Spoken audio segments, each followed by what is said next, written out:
Hello, नमस्कार। आज अपन एक नई विषय वस्तु के साथ उपस्थित हुए हैं। एक नई विषय वस्तु का अध्ययन करेंगे। बेटा, अपने पाठ्यक्रम में जो भी व्याकरणिक बिंदु थे उन सबका लगभग अपन ने अध्ययन किया है। देखिए बेटा, अभी जो विषय वस्तु अपन शुरू करेंगे, हाँ, व्याकरण वाले में एक बिंदु रह गई है। 2 नंबर का प्रश्न आता है, वो आता है पारिभाषिक शब्दावली, जिसमें अंग्रेजी भाषा के वर्ड्स दे दिए जाते हैं और उनके अर्थ आपको लिखने होते हैं। तो वो अपन बाद में क्लास में करेंगे, या फिर आपके पास पीडीएफ भेज दी जाएगी उनकी महत्वपूर्ण जो बिंदु हैं या जो महत्वपूर्ण जो वर्ड्स हैं, शब्द हैं, उनकी। आज अपन अपनी जो पाठ्य पुस्तक है संवाद सेतु, जो पूरक पुस्तिका है संवाद सेतु, उसका अध्ययन करते हैं। देखिए बेटा, नाम से ही स्पष्ट हो रहा है, नाम से स्पष्ट हो रहा है कि ये बुक क्या है। आपने कक्षा 11 में भी पढ़ा है इसको।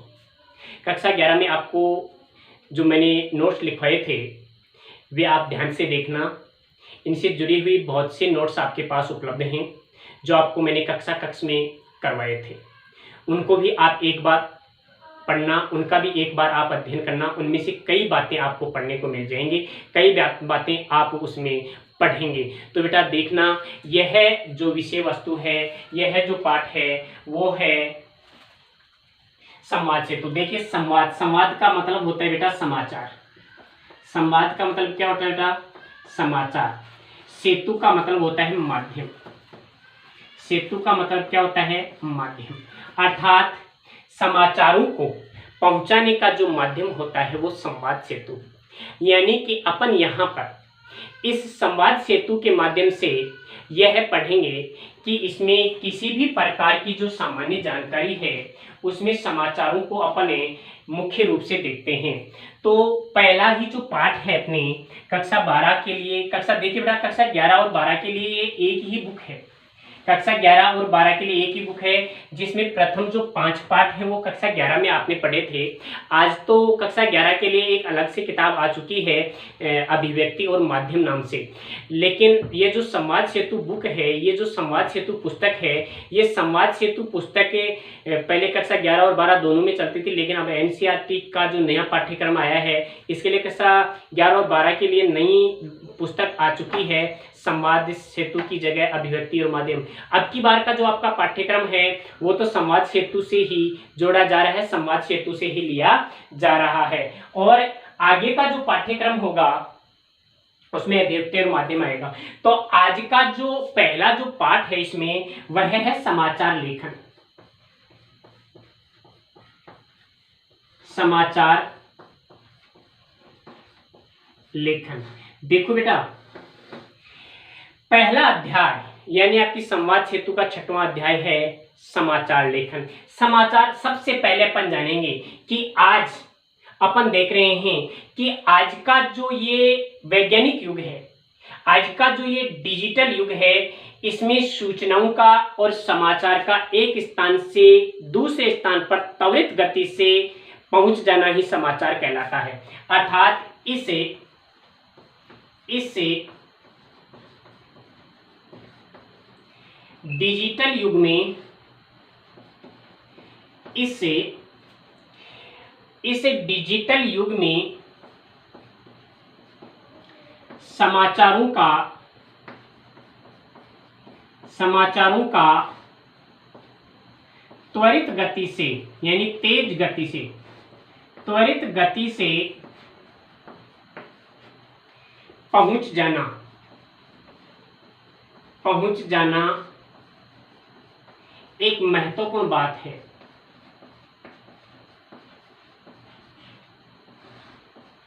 महत्वपूर्ण है यानी कि आज के इस विज्ञान के दौर में अपन एक स्थान से दूसरे स्थानों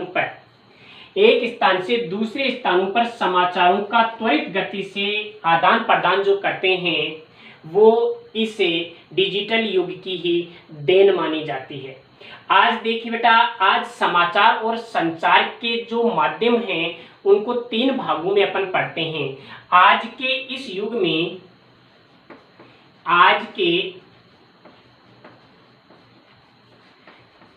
में संचार संवाद, समाचार हैं,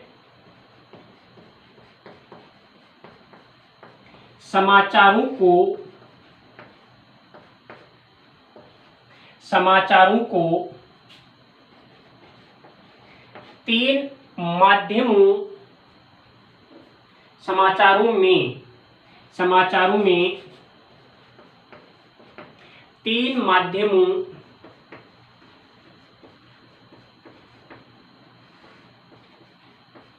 का प्रयोग करते हैं।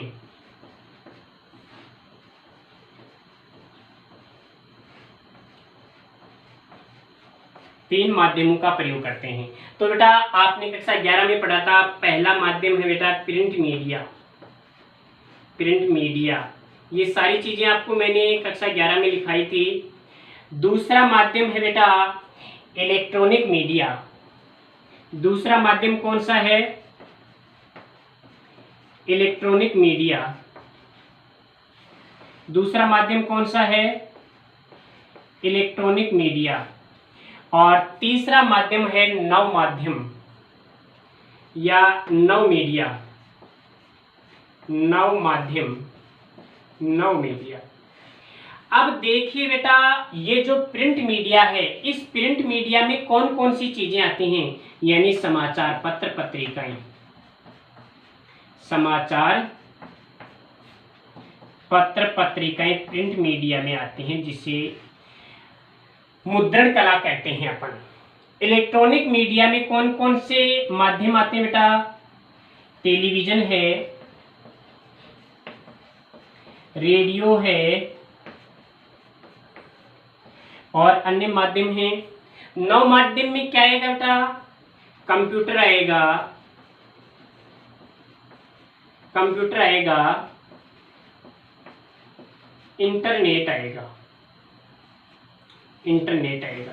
तो आज अपन जो ये समाचार हैं, ये जो समाचार प्राप्त करते हैं, वो अपन तीन माध्यमों से आज प्राप्त कर रहे हैं। एक तो प्रिंट मीडिया के माध्यम से, यानी समाचार पत्र पत्रिकाओं के माध्यम से, ठीक है। दूसरा है इलेक्ट्रॉनिक मीडिया, यानी कि टेलीविजन है, रेडियो है और अन्य जो माध्यम हैं उनके द्वारा। और तीसरा है नव मीडिया, यानी नई टेक्नोलॉजी, नई तकनीकी, जिसके अंदर आप देख रहे हैं कंप्यूटर है और इंटरनेट। हालांकि ये दोनों एक ही चीजें हैं, इंटरनेट के बिना कंप्यूटर नहीं चलेगा और इंटरनेट चलाना है तो आपको कंप्यूटर की आवश्यकता होगी। तो ये तीन माध्यम है बेटा। सबसे पहले अपन देखेंगे कि समाचार कहते किसे हैं। समाचार किसे कहेंगे, तो आप देखना बेटा, इसे याद करना, इस परिभाषा को ध्यान से पढ़ना, इस परिभाषा को नोट करना, होमवर्क की जो आपकी डायरी है उसमें देखना। समाचार की परिभाषा लिखेंगे आप, समाचार की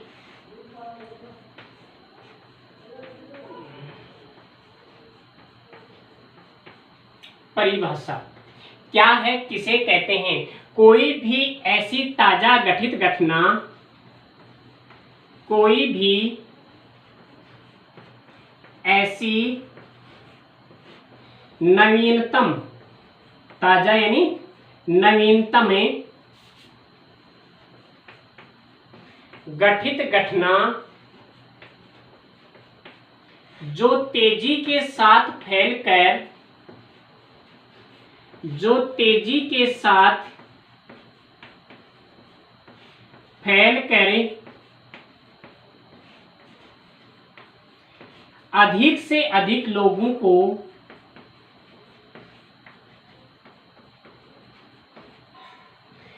अधिक से अधिक या अधिकाधिक लोगों को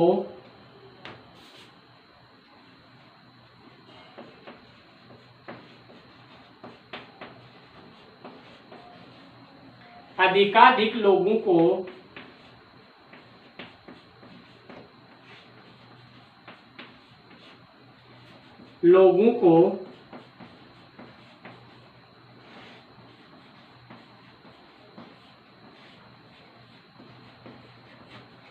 तो बताइए बेटा क्या है समाचार की, यानी कोई भी ऐसी नवीनतम घटित घटना, कोई भी ऐसी ताजा घटना जो तेजी के साथ फैलकर अधिक से अधिक, अधिकाधिक, अधिक प्लस अधिक, यानी ज्यादा से ज्यादा लोगों को प्रभावित करती है, वह क्या कहलाती है? वह समाचार कहलाती है। उसे ही अपन समाचार कहते हैं। अब ये होगी इसकी परिभाषा।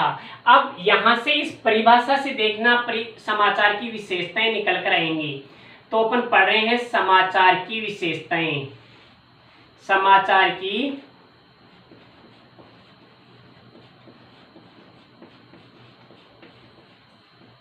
विशेषताएं। नंबर 1, कोई भी ताजा घटित घटना क्या कहलाती है? समाचार। तो पहली विशेषता आ गई, कोई भी नवीनतम घटना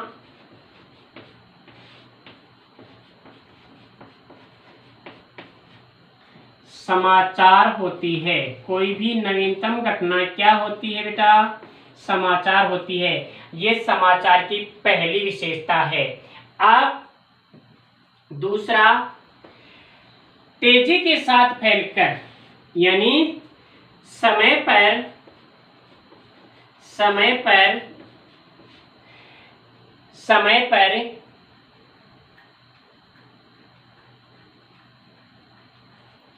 समय पर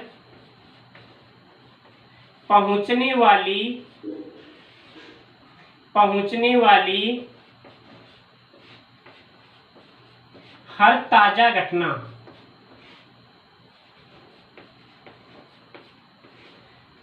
घटना समाचार होती है। तीसरा क्या है बेटा? यह अधिकाधिक लोगों को प्रभावित करती है। अधिक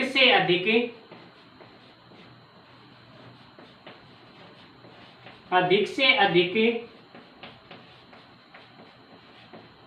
लोगों को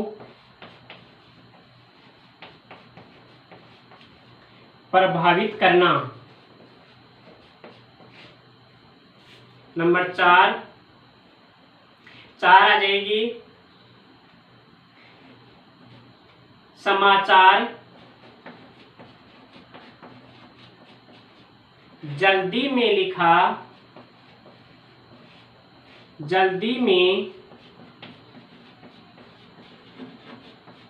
लिखा इतिहास होता है। समाचार जल्दी में लिखा इतिहास होता है। तो बेटा परिभाषा याद करना क्या है? कोई भी नवीनतम घटित घटना जो तेजी के साथ फैलकर अधिक से अधिक लोगों को प्रभावित करती है, उसे समाचार कहते हैं। फिर इसी परिभाषा से निकल करके आ रही है विशेषताएं। तो पहली विशेषता है, कोई नवीनतम घटना क्या होती है? समाचार होती है। समय में पहुंचने वाली हर ताजा घटना समाचार होती है। अधिक से अधिक लोगों को प्रभावित करने वाली घटना क्या होती है? समाचार होती है। और समाचार जल्दी में लिखा हुआ इतिहास होता है। अर्थात आज का जो समाचार है वह कल क्या बन जाएगा? कल इतिहास के पन्नों पर लिखा जाएगा। कल के लिए वह इतिहास बन जाएगा। यानी अतीत की जो घटना होती है वही इतिहास होती है। अब अपन देखते हैं समाचार लेखन की प्रक्रिया। तो बिंदु है समाचार या मुद्रण लेखन की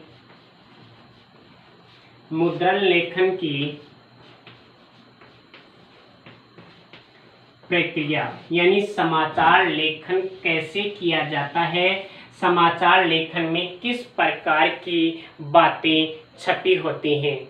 देखिए बेटा, एक होता है संवाददाता, यानी जिसको अपन रिपोर्टर बोलते हैं। क्या बोलते हैं? रिपोर्टर।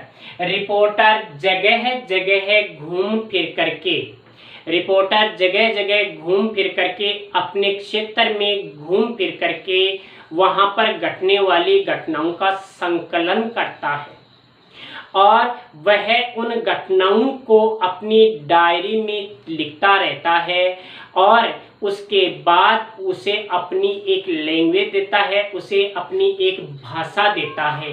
तो अपन देखें कि रिपोर्टर जब समाचारों का संकलन करता है, जब एक संवाददाता समाचारों को लेकर के आता है, तो समाचार लिखते समय उसके मन में, उसके पास समाचार लेखन के लिए उसके पास कई प्रश्न होते हैं। तो इसमें सबसे पहले एक बात जो आती है कि समाचार लेखन के लिए प्राय 6 प्रश्नों का जवाब जानने की कोशिश की जाती है। यानी रिपोर्टर को समाचार लेखन करते समय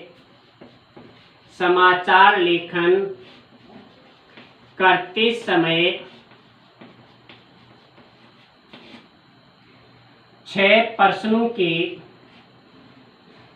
प्रश्नों के जवाब ढूंढना होता है। जवाब ढूंढना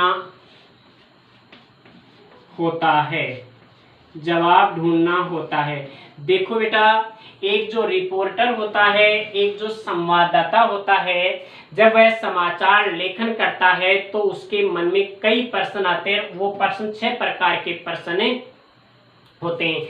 इन 6 प्रकार के प्रश्नों को जानने की और उनके उत्तरों को ढूंढने की जिज्ञासा किसमें बनी होती है? रिपोर्टर में बनी होती है। ये 6 सवाल, 6 प्रश्न क वर्ण से शुरू होते हैं। क वर्ण से शुरू होते हैं। क्या होता है? ये क वर्ण से शुरू होते हैं ये प्रश्न, इसलिए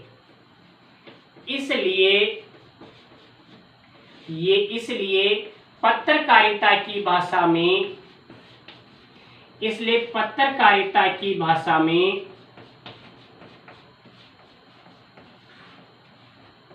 ये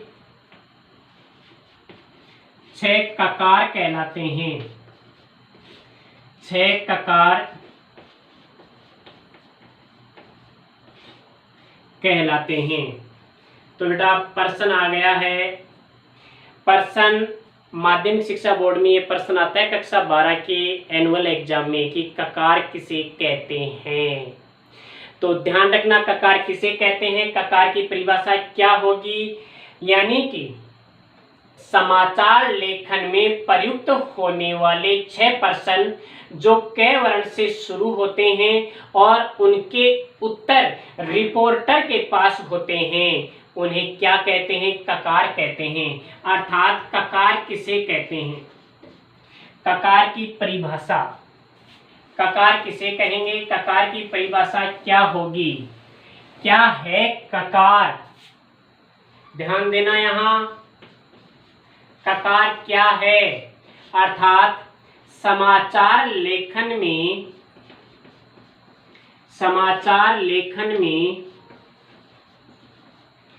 रिपोर्टर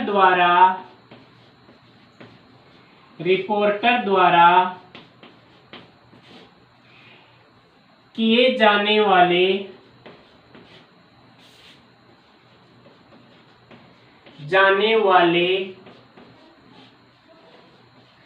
6 प्रश्न जो क वर्ण से शुरू होते हैं, क वर्ण से शुरू होते हैं और उनके जवाब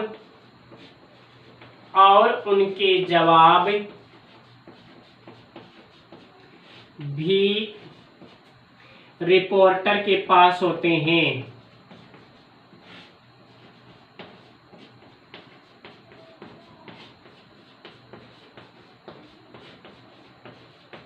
ककार कहते हैं।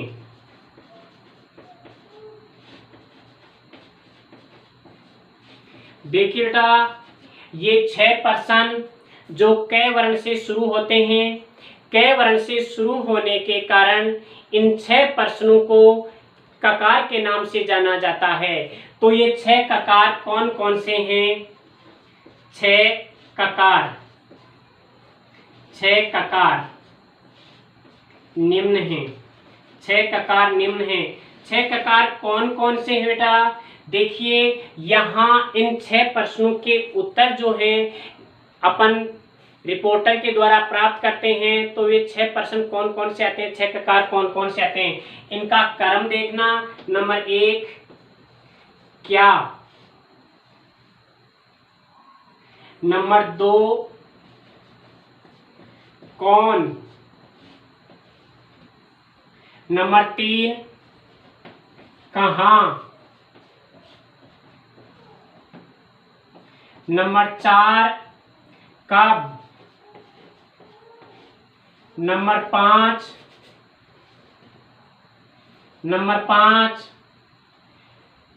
क्यों, और नंबर 6 कैसे। देखिए बेटा, सारे प्रश्न हैं, सारे प्रश्नों के जवाब रिपोर्टर देता है। कोई भी जब घटना घटती है, संवाददाता, समाचार एजेंसी का जो संवाददाता होता है, समाचार एजेंसी का जो रिपोर्टर होता है, वह घटना स्थल पर पहुंचता है और घटना स्थल पर जाकर वहां एकत्रित जो लोग होते हैं, जो इकट्ठे लोग हैं, उनसे वह जानकारी जुटाता है। और मान लीजिए वहां रिपोर्टर नहीं पहुंचा है, तो भी कोई बाहर से आने वाला जो व्यक्ति है वो यही प्रश्न करेगा, अपन उसी को रिपोर्टर मान लेते हैं। रिपोर्टर वहां आएगा तो सबसे पहले यही कहेगा क्या हुआ। फिर अपन कहेंगे कि ये बात होगी, तो कहेगा किसके साथ हुआ, ये कौन है, ये किसके साथ हुआ, अर्थात यह कौन है। अभी आगे वह प्रश्न करेगा कि यह कहाँ हुआ, यानी ये इसी स्थान पर घटना घटी है या किसी दूसरे स्थान पर यह घटना घटी।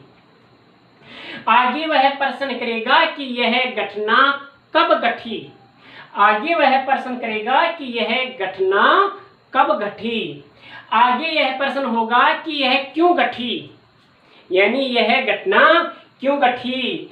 और फिर यह प्रश्न किया जाएगा कि कैसे घटी। तो बेटा देखिए, सारे के सारे जो प्रश्न हैं ये कौन से वर्ण से शुरू हो रहे हैं, ये कै वर्ण से शुरू हो रहे हैं। और कै वर्ण से शुरू होने के कारण इन्हें समाचार की भाषा में, इन्हें पत्रकारिता की भाषा में क्या नाम दिया जाएगा, इन्हें ककार नाम दिया जाएगा। इनको ककार कहा जाता है, पत्रकारिता की भाषा में ये ककार कहलाते हैं। तो प्रश्न आए, ककार किसे कहते हैं, तो समाचार, इसका उत्तर होगा, इसकी परिभाषा होगी कि समाचार लेखन करते समय रिपोर्टर के द्वारा जो प्रश्न किए जाते हैं वे ककार कहलाते हैं। क्यों? क्योंकि ये सारे के सारे प्रश्न कै वर्ण से शुरू होते हैं। तो बेटा ये 6 प्रश्न हैं और ये 6 प्रश्न ही 6 ककार कहलाते हैं। इनका क्रम भी आपने देखा है। अब देखिए बेटा, इन 6 ककारों को, इन 6 ककारों को 6 ककारों को 3 श्रेणियों में बांटा जाता है। 6 ककारों को 3 श्रेणियों में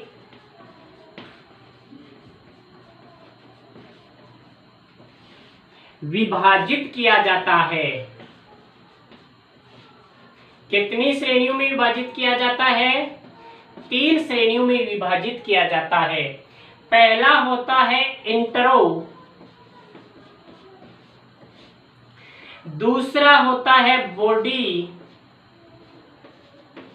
या मध्य भाग, या क्या है बेटा, मध्य भाग। और तीसरा है इसका समापन। बेटा ध्यान रखना, ये 3 भाग हैं, 3 श्रेणियां हैं जिनमें अपन इन 6 ककारों को बांटते हैं, 6 ककारों को अपन शामिल करते हैं। तो बेटा देखिए, समाचार लेखन की प्रक्रिया में जो महत्वपूर्ण बातें हैं वे यही हैं। सबसे पहले अपन जानेंगे कि इंट्रो क्या है।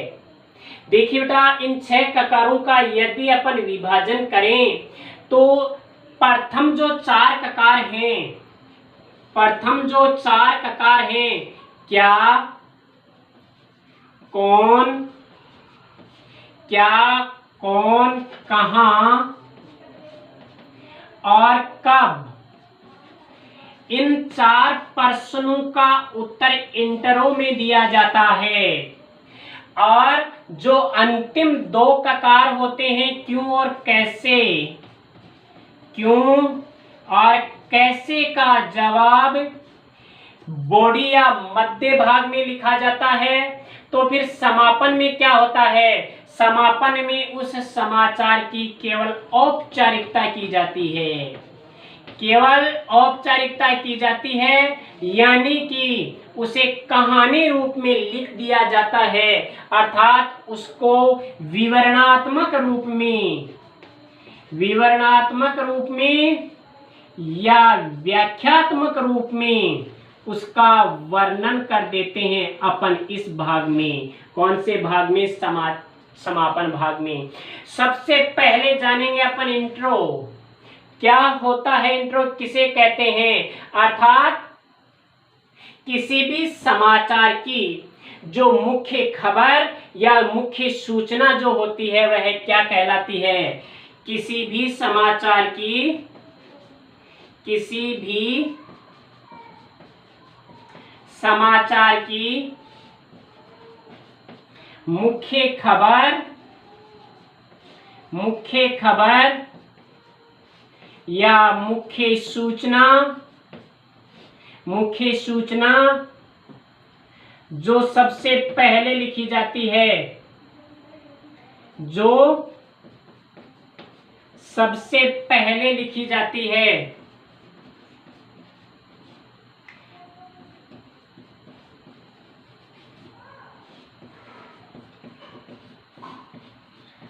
जिसमें प्रथम 4 ककार, प्रथम 4 ककारों का वर्णन होता है, 4 ककारों की जानकारी प्रस्तुत की जाती है, 4 ककारों की जानकारी प्रस्तुत की जाती है। उसे ही क्या कहते हैं, उसे ही अपन इंट्रो कहते हैं। तो बेटा इंट्रो किसे कहते हैं, किसी भी समाचार की जो मुख्य खबर होती है, किसी भी समाचार की जो मुख्य सूचना होती है, किसी भी समाचार की जो मुख्य बात होती है, उस मुख्य समाचार को ही अपन क्या कहते हैं, इंट्रो कहते हैं। इस इंट्रो में प्रथम 4 ककारों की जानकारी एक साथ दी जाती है। इंट्रो के अंदर क्या होता है बेटा, इंट्रो के अंदर इन प्रथम 4 ककारों की जानकारी दी जाती है, एक साथ इनकी जानकारी इंट्रो के माध्यम से ही दिया जाता है। तो क्या होता है, जिसका पाठक को खबर की प्रारंभिक पंक्तियों की सूचना एक साथ मिल जाती है। यानी कि जब अपन अखबार पढ़ते हैं, अपन समाचार पत्र पढ़ते हैं बेटा, तो उन अखबारों में, उन समाचार पत्रों में देखते हैं मोटे मोटे अक्षरों में जो एक पंक्ति या एक छोटी सी पंक्ति लिखी हुई होती है, एक वाक्य लिखा हुआ होता है, वही इसका इंट्रो होता है। यानी जो मुख्य खबर होती है, जो मुख्य सूचना होती है, जो हेडलाइन होती है, वो क्या कहलाती है, वो इंट्रो कहलाती है।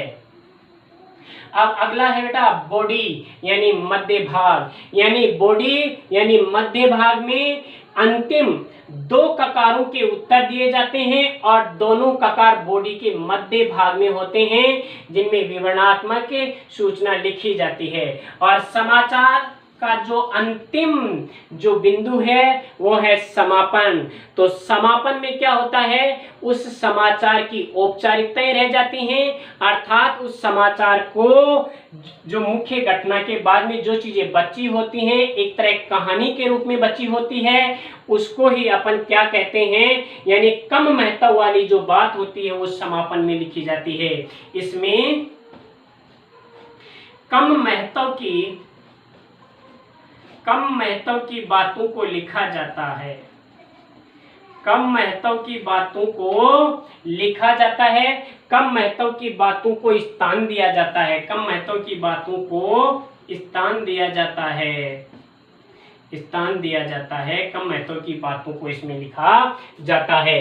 तो यह है समापन। तो बेटा देखिए अपन जो 6 ककार पढ़ रहे हैं इसमें एक प्रश्न बन गया, ककार किसे कहते हैं,